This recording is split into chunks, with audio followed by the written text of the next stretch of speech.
Welcome, everyone. I am Darrell Missey, the director of the Children's Division, and we are here for our July podcast. The topic this month is going to be Family First. Everybody's heard about Family First. We say Family First all the time. It comes up a lot, and I don't know if any of us really know what it is. And we're going to find out today. We have today with us Lauren, who's worked hard on this. Lauren, why don't you introduce yourself to everyone out there in podcast land? Hi, I'm Lauren Hall. I'm the FFPSA prevention lead, so hopefully can answer some of those questions of what in the world is Family First. Okay.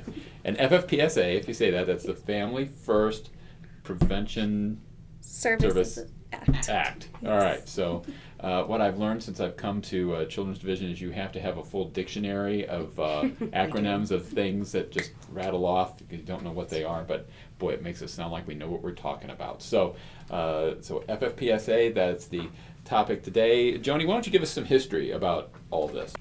So FFPSA was passed in 2018, and what really made it kind of a landmark piece of legislation was its use of funds, because normally 4E funds are triggered when a child comes into custody, and for the first time, FFPSA allowed states to use 4E funding on the front end for prevention services, which makes it pretty historic as far as legislation goes. But of course, they don't just give these funds with no kind of caveats or requirements. So there were very specific things states have to do to be able to get those prevention funds. And it was really showing a shift in kind of the historic thought of just investigation and taking kids into custody for safety and really focusing more on prevention. So there's kind of two pieces when you think of Family First. There is the back end where we think of residential QRTP, Qualified Residential Treatment Program. People have heard a lot about, and that kicked off October 1 of last year for all states. That went into effect. And it gave very specific kind of things that we'll talk about in a minute around QRTPs. And then for states, if they wanted to use those prevention funds, those 4E funds on the front end, you have to have an approved prevention plan for your state, approved by ACF. And again, we'll get into some of those details and what needs to be included in that plan in a minute. And that's kind of, in a nutshell, what Family First is. But first and foremost, it's a funding mechanism. And then, of course, with requirements, how to gain and access those funds. Well, and it reflects a philosophical shift, doesn't it? A massive philosophical shift. Yes. Because, you know, we had Jerry Milner, who was the head of the Children's Bureau during the last administration, and when all of this was passed, he goes around and talks and basically says that you get what you pay for. If you listen to talks, you get, and so we have paid for removal and foster care, and we've gotten that throughout the country. This is an acknowledgement, I think, although just the beginning, I believe, of saying that hasn't worked perfectly. That's been difficult and challenging, and we need to go in a different direction. So it's an exciting thing. And Joni, you talked a little bit about the requirements with Family First and how we kind of get to that prevention side. Can you talk a little bit about some of those requirements and why states are finding it so challenging at this point to implement? Sure. I think as most states, your ability to kind of pivot and implement Family First depended on where you were as a state with your residential population and where you had kiddos, how strong of a foundation you already had with prevention in your state. And that then in turn kind of guided you on how much you would have to build towards Family First. So if you think of it like a triangle, which we've used this analogy, I think, throughout our time working with Family First, you're trying to do several things at once, and they have to work in tandem to kind of work. You're wanting to move kids out of residential, but if they are in residential, you have to have them in a qualified residential treatment program, which in and of itself has several kind of requirements on what that facility should look like. And historically, at least in Missouri, a lot of our facilities didn't meet that mark. They were too large to meet that mark. So they want to move kids out of residential. In turn, you need to build up more community settings to keep kids in their communities and out of residential. That involves not just wraparound support setting or support services like counselors, therapists, day treatment programs, things like that, but also your TFC homes. It's not a jump. We all know that we really need more therapeutic foster homes. It's a challenging population, and it really takes a lot of dedication and commitment to find those service providers. And if kids aren't in residential, and it's a natural step down into a TFC home. And so it's really building up those types of settings as well. And then also building your prevention services to keep kids out of care, to keep kids from entering and helping families before they ever reach the child welfare kind of door. And so that's a lot to ask for. It's a lot to do, and they all have to work in tandem to really impact the population that you're looking to serve. One of the things that I'm sure everyone's heard about, they're familiar with, one of the things on that residential side was when kids come into care, if there is some sort of indication they may need residential, they need an independent assessor to do an evaluation to really speak to if they need that kind of setting or not. And there are several different timelines that have to be met, partnerships with the courts that have to work with that. And then, again, you have to have those facilities for kids to go to, and depending on where states we're at, they may not. You may have to do a lot more work to work with providers to build that type of setting. And then on the prevention end, each state had to come up with a candidacy definition to put in their prevention plan. So who's going to be eligible for those services? You have to choose the prevention programs off of the 4E clearinghouse, showing that those programs have been vetted and they're evidence-based, they've been proven to be effective and get the desired results. And each state has to have the infrastructure to support that, because there is a lot of oversight and monitoring that has to go into the providers that we contract with for those services that we include in our plan. And the state also has to make the commitment to match the funds we receive, because it's a 50-50 4E match, and the state has to commit to match the other 50% of those funds. So in a really quick nutshell, that's a lot of the challenges. Well, I have a big ticket question that's going to come up in a minute, but I'll start with kind of a smaller question before I ask the $1 million question. But looking at prevention, each state has to have their own definition for candidacy. So what does Missouri's prevention candidacy definition look like? Yeah, so this is really an area where the federal legislation gave opportunity for states to really look at their populations, identify their areas of need, really look at their target populations and who these services would best serve. FFPSA itself states that prevention services can be provided to a candidate for foster care, so those youth who are at imminent risk of entry into foster care but can remain safely at home with these prevention services. It allows prevention services for pregnant or parenting foster youth, as well as parents or caregivers for those youth that I just mentioned. So in Missouri, what we did is we did data analysis, and we also collaborated with our statewide advisory team. We wanted to look through to see what would those target populations really be, who could we really serve best. And so through that process, we came up with 5 target population groups that we think would best be served by FFPSA prevention services. That includes children identified as needing services through an active investigation or assessment, or who are already receiving services from us, whether they be court-involved or not court-involved. Children involved in a newborn crisis assessment where the mother or child had a positive toxicology screening during pregnancy or at the time of birth. It also includes children, whether they be pre- or postnatal infants of pregnant or parenting youth currently in foster care, or who have exited foster care within the past 5 years. We wanted to make sure that it had a little bit of opening as well for some of those post-permanency youth. We also have children who have exited foster care through reunification, guardianship, or adoption within the past 5 years, and who are at risk of disruption, as well as siblings of children in foster care who still are residing at the home, and there may be some identified safety concerns, and they may be at risk of entering foster care as well.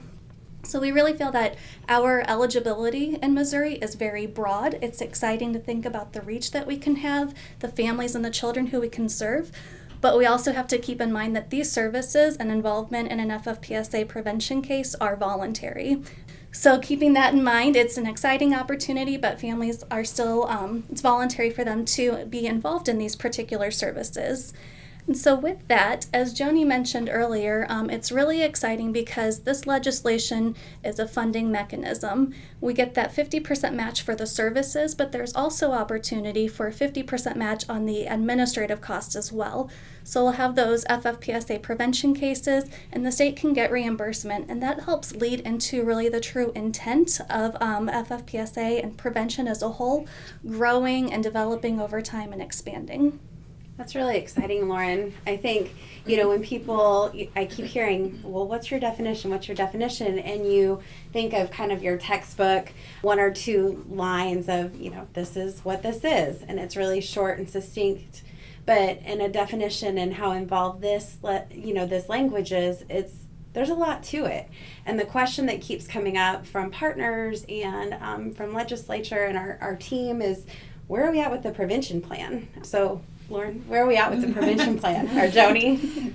Yes, that is a big ticket question that's asked a lot. So Missouri, again, kind of going back to looking at what we needed to build in Missouri to really have an effective, approvable plan, initially submitted their prevention plan at the end of the first quarter of 2021. And that was in a way specifically for a funding opportunity, because ACF had come out and said they would backdate. No matter when your plan is finally approved, they'll backdate it to when you first submitted it, if it was at the end, by the end of that first quarter. So at that time, we kind of put together, again, to maximize that funding opportunity of what we wanted to do, where we saw ourselves going. Typically with ACF, states will kind of go back and forth with edits on that plan for an average of 9 months. It could be a year, because they're very specific in what they're looking for, but they don't necessarily always give you that up front. They want to see what you come up with first. So we submitted it initially at the end of March 2021. We resubmitted it. There were a couple changes in the state that kind of had us make some pretty drastic changes to that plan. And there's a lot involved with FFPSA. I've already forgotten to mention on the clearinghouse of the allowable programs, you have 3 categories: substance use, mental health, and home visiting. And as everyone knows, home visiting services moved to DESE, and that kind of impacted our ability, at least initially, to include those specific programs to home visiting, because as the 4E agency, we have to provide the oversight for it. So that kind of got put on the back burner when that passed. We really changed it to try and look at what we're seeing trends in our current cases, and as many will know, it's challenging behaviors, lots of mental health, there's substance use involved. So we really tried to target on those programs. So we resubmitted in April of this year. And we actually just yesterday maybe, got the edits back from that plan that we will be kind of tweaking. Because it really went from here's what we want to do, and then the plan we just submitted was here's how we're going to do it. And it really had to get into the details of operations, how we see that looking. Because ultimately what ACF wants to feel, I think, is the confidence that as a state we can execute that. So they want very detailed plans. And Missouri, we focused on a phased-in approach, kind of a slow roll piloting in some areas with providers that were either already doing those services or interested in those services. And we were also fortunate enough to have some line items in the budget specific to rolling out Family First, which is really a mechanism to jumpstart those plans and those pilots. But I'll let Lauren talk specifically about some of the programs that are included in our plan. So Joni has, as you mentioned earlier, there's the Title 4E Prevention Services Clearinghouse, and that's really our menu that we can select from, if you will, that evidence-based programs and models have been reviewed on, they've been rated, and that gives us the option of what we can incorporate into our state-specific prevention plan and how exactly it is that we plan to have those services provided. And that particular clearinghouse continues to grow and expand over time as well. A theme that you'll see is that prevention is something that's going to continue to evolve, and with that, what we're able to select from. But we started the process of thinking, where in the world do we begin? How do we select these services? So in 2020 and in 2021, we completed a request for information. So we put out some information seeking to evaluate kind of the landscape in Missouri, what's currently provided by service providers. So we utilized that information to kind of solidify where we're going to begin for our step one, if you will, where we're going to start with prevention. And as Joni, as you mentioned, really targeting some of those difficult behaviors that we're seeing and leading into some other areas as well. So the initial services that we included in this particular version of the prevention plan are brief strategic family therapy, parent-child interaction therapy, functional family therapy, and multisystemic family therapy. So it sounds like a lot of family therapy, so I'll give a little bit of an overview of each one. Brief strategic family therapy is also called BSFT for short. It uses a structured family systems approach to treat families with children or adolescents 6 to 17 years who display or are at risk for developing problem behaviors, including substance abuse, conduct problems, and delinquency. Parent-child interaction therapy, also referred to as PCIT, is a program for 2 to 7-year-old children and their parents or caregivers that aims to decrease externalizing child problem behaviors, such as defiance or aggression, increase positive parenting behaviors, and improve the overall parent-child relationship. Functional family therapy, also referred to as FFT, because everything has an abbreviation in alphabet soup, is a short-term prevention program for at-risk youth and their families. It aims to address risk and protective factors that impact the adaptive development for 11 to 18-year-old youth who have been referred for behavioral or emotional problems. And then multisystemic therapy, MST, is an intensive treatment for troubled youth delivered in multiple settings. It aims to promote pro-social behavior and reduce criminal activity, mental health symptomology, out-of-home placements, and illicit substance use in 12 to 17-year-old youth. So we really tried to make sure that there was a broad spectrum of ages of youth that were involved in the initial program selection. And I would add, I think that, any state's prevention plan is kind of a living document, because as programs are added to the clearinghouse, you'll amend your plan as we pilot and we learn more from that, and maybe we realize operationally we need to tweak or change something, you'll amend your plan. So it's never a one and done. These are just our starting point. I forget how Lauren terms it. It's not our destination, it's just where we're starting. Well, and everybody knows how much I love this. I mean, everybody who's talked to me knows that the idea of us actually doing prevention, getting out and engaging with families, and avoiding all the trauma and pain that go along with coming into our system is just the best idea ever. So for a guy like me, the temptation, obviously, is to just full throttle, open it all up. Well, why don't we just take the clearinghouse and to get the whole list of everything and do it all at once? That obviously is probably as ridiculous as it sounds. But why not? I mean, why? What holds us?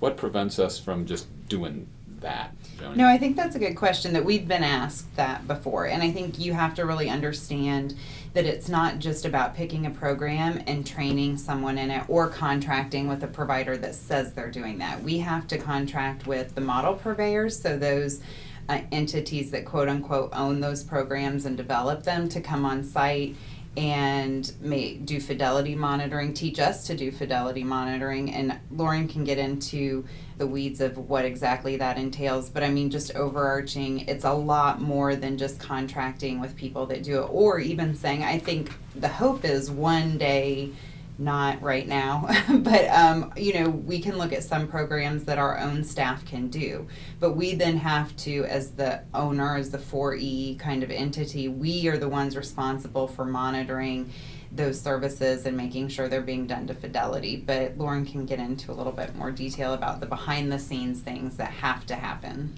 Yeah, there's definitely a lot of behind the scenes work, behind the curtain, if you will. Unfortunately, we can't just refer a family for the service, get the service provided, say, all right, we're going to get the federal reimbursement. We have to make sure that the right services are being provided to the right families, that we're having the right outcomes, and that we're reporting the right data to the feds as well.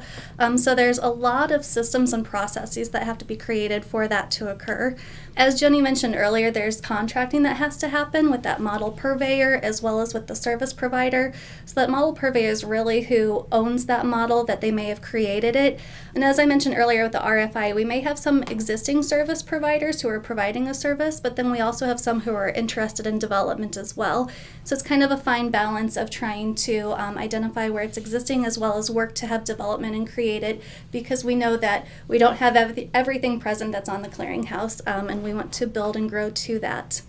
But we have to work to make sure that the programs are being delivered how they're supposed to be. So Joni touched base upon fidelity monitoring, and that's really making sure that that they're being delivered in the manner in which they were developed, that the outcomes are reached that were targeted for that particular service, that the rules and the established model are being conducted in the manner in which that particular developer created them to be, so that way we can make sure that we're working with families in the correct manner. And unfortunately, there's not a standard process. Each particular model and service has its own fidelity monitoring, and so that in and of itself creates quite a bit of work in not having one standardized process. We also have to work to make sure that we have overall CQI and data analysis in place. We have to make sure that we are assessing the outcomes and that we have the appropriate reporting requirements in place to submit that information to ACF in order to receive that 50% reimbursement. In addition to that, one thing that we haven't gone into is the ratings on the clearinghouse. Particular models are submitted for review to the Prevention Services Clearinghouse, and they may receive particular ratings, and that kind of guides us in additional qualifying pieces that have to be conducted as well. If we select to utilize a service that has not received a well-supported rating, there's also the requirement to develop a rigorous evaluation strategy, and so that is something that farther has to be developed in addition for some of those particular services. So overall, each individual service has a lot of specific needs that we have to make sure are tailored to make sure that we're getting the appropriate assessments completed, the appropriate outcomes, and the appropriate reporting mechanisms. And there's unfortunately no one-size-fits-all. So there's a lot of behind the scenes for each of those individual services. So that's a lot.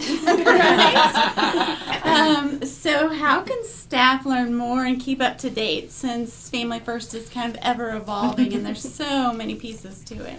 Well, I was going to say, is everyone thoroughly confused? Because it is a lot. And I think in a lot of ways it's kind of been simplified because it's so much. But to really, especially now is a good point or time to start communicating more about it, since we're entering into hopefully the pilot phase further in this fiscal year. So there is a website that we have. It's housed kind of under the department website umbrella that we are currently redesigning and updating to be more impactful for clients and providers and even our own staff to kind of see what's happening and where we're at as a state. We also try and utilize communication channels with our various internal leadership, whether that's our 10 a.m. Monday leadership calls, the CAN or FCS or AC work groups. I think there used to be some regional convenings and COVID really impacted those, but we're looking to start those back up in the fall. We have our monthly statewide meeting with not only our internal staff, but external stakeholders as well. So we're constantly trying to maximize our communication methods we currently have, and I really feel like into the coming year you're going to see a lot more movement on that, because really while we've been developing the plan, COVID significantly impacted planning. It kind of stalled out, I feel like, and so I feel like we're going to go from like 0 to 100 really quickly.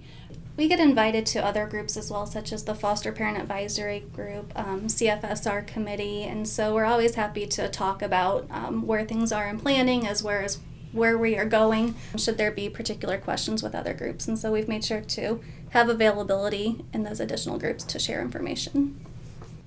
It is a lot, but again, like you said, I think it's really just the beginning, and it's more than just we got a program and we've got this therapy and that therapy and these are the things that we can do. As we look through that clearinghouse and we see what our needs are, I think we'll make adjustments. And I don't think Family First is all of it, Right. because we're working on a lot of things with regard to directions we want to go in the coming years, and how we can work on prevention and take care of people safely in their homes. And this is one piece of that, but there's more of that we're doing on our own. This is about the federal funding, right? And so hopefully it's going to grow. There's going to be more.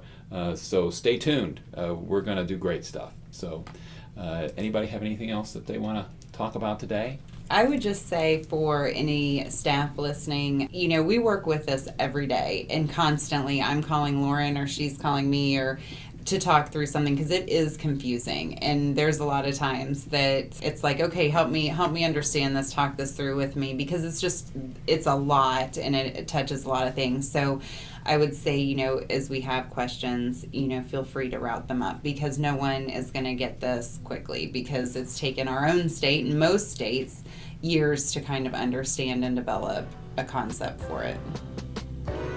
Well, I want to thank everybody out there who took the time to listen and participate with us today. Hopefully there's going to be more of this coming. So thank you all very much, and I want to wish you all the best.